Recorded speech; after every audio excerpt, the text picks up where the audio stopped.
Hey, it's Josh Vergara from Android Authority. What's going on, everybody? And today we're going to revisit the Oppo N1. Now, this is the large phone from Oppo with a rotating camera that did receive some good reviews from us, primarily because it does manage to be a very good smartphone with a little bit of uniqueness built in.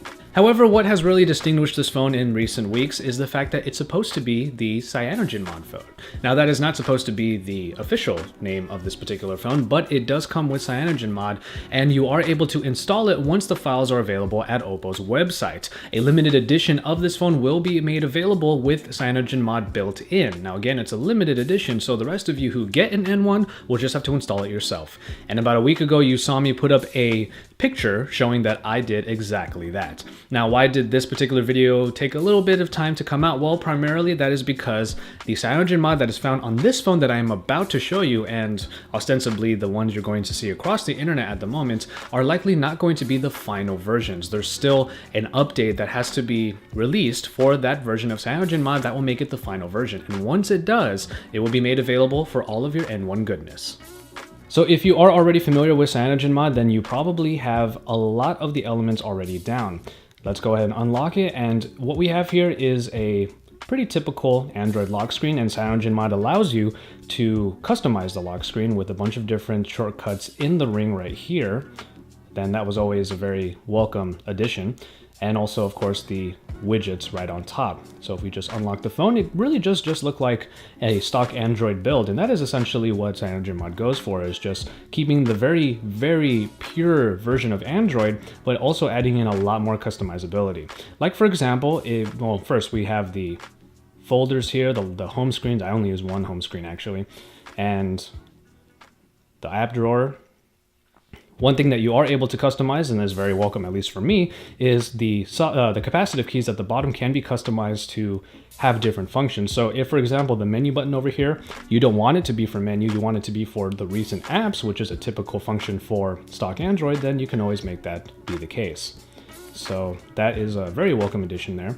And you're also able to customize what holding them does. So holding the home button, of course, goes to Google Now for me. As usual is the case that if you bring down two fingers, then you get the power widgets. However, if you go from the very right, you still get the power widget also. The two-finger swipe is, of course, what you get in pretty much every version of Android that takes advantage of the notification shade. However, on the Oppo N1 with CyanogenMod, you can also swipe down from the right. Now, here's where things kind of get interesting. Of course, the Oppo N1 comes with a few particular functions or features that the operating system should be able to take advantage of, and one of them is, of course, this rotating camera, but there is also the O-Touch area on the back. Now, this is just a swiping area that allows you to get a few functions, a few different tasks done, mostly just swiping and tapping for particular things that you wouldn't be able to get done because the screen is huge enough already. It just is supposed to add to comfort. Now, whether or not this little area is good for you is pretty much dependent on whether or not it's comfortable. For me, I'm able to swipe back and forth pretty easily on here, but on CyanogenMod, I wasn't sure if the O-Touch area was being taken advantage of.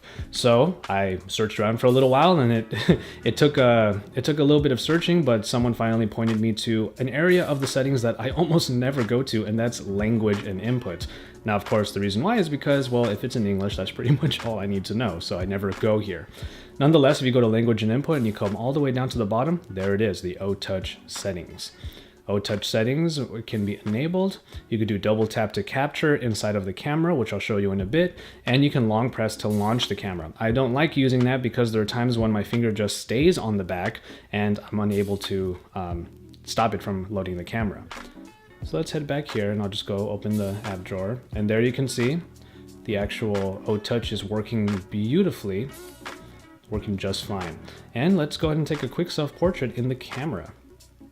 It can be a little finicky. After all, you have to just get the tap just right, but if I go like that, there you go. Go ahead and double tap in order to take pictures. So selfies on the N1 with CyanogenMod are just about as easy as they were when you were in the Color OS. And then, of course, the other addition that is available in the Oppo N1 is its little buddy that it comes bundled with, and that is the O-Click. The O-Click, this nice little looking just module here that connects to your phone via Bluetooth was available for the N1 in the Color OS, and it has a lot of very, very obvious functions, just finding your phone or finding the O-click and the camera shutter release using just the button that's on here. Well, when it comes to CyanogenMod, that option is also found in the settings under the button menu. And after you get it set up, you have a remote camera shutter button available for the CyanogenMod camera, and I can just show you that right now. There's the O-click in my hand, and boom. The last thing, at least in terms of CyanogenMod taking advantage of N1 functionality, is when it comes to gestures. Now in the Color OS, in my original review for the N1, one of my favorite parts about it was that gesture area. You swipe down from the top left of the screen and you will get a canvas in which you can program and draw any number of gestures made for opening various apps. However, when it comes to CyanogenMod on the Oppo N1, we don't necessarily have a gesture area or a canvas enabled to draw, but a few gestures that are programmed in can be accessed via when the phone is locked. That's right, when you lock the phone, the screen still takes presses.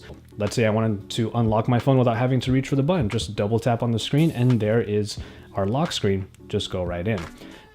After that, there are two more gestures that you can use. If you remember, drawing a circle in Color OS in the canvas allowed you to get to the camera. Well, if I just draw a circle right here on the screen, it goes straight into the camera. So that's really nice. A nice, easy way to get to the camera. And then finally, for all of you out there who get lost in the dark a lot, drawing a V will turn on the torch. And there it is. So that is your look at CyanogenMod on the Oppo N1. Now, I call it a feature focus primarily because being able to install this OS on the N1 to me is a great feature. After all, the N1 comes built with its own recovery built in, and that allows you to install not just the CM ROM, but also any other certified ROM that Oppo deems okay to use with the N1. Of course, CyanogenMod is the main one. So you're able to just jump into the phone, have the ROM already situated inside of the file system of your phone, and when you boot into the recovery by holding the down button as you power on the phone, you can select the ROM and it gets installed. It allows you to intersperse between the different kinds of ROMs if you so please, and that's something that I might do from time to time because I am actually a fan of the Color OS.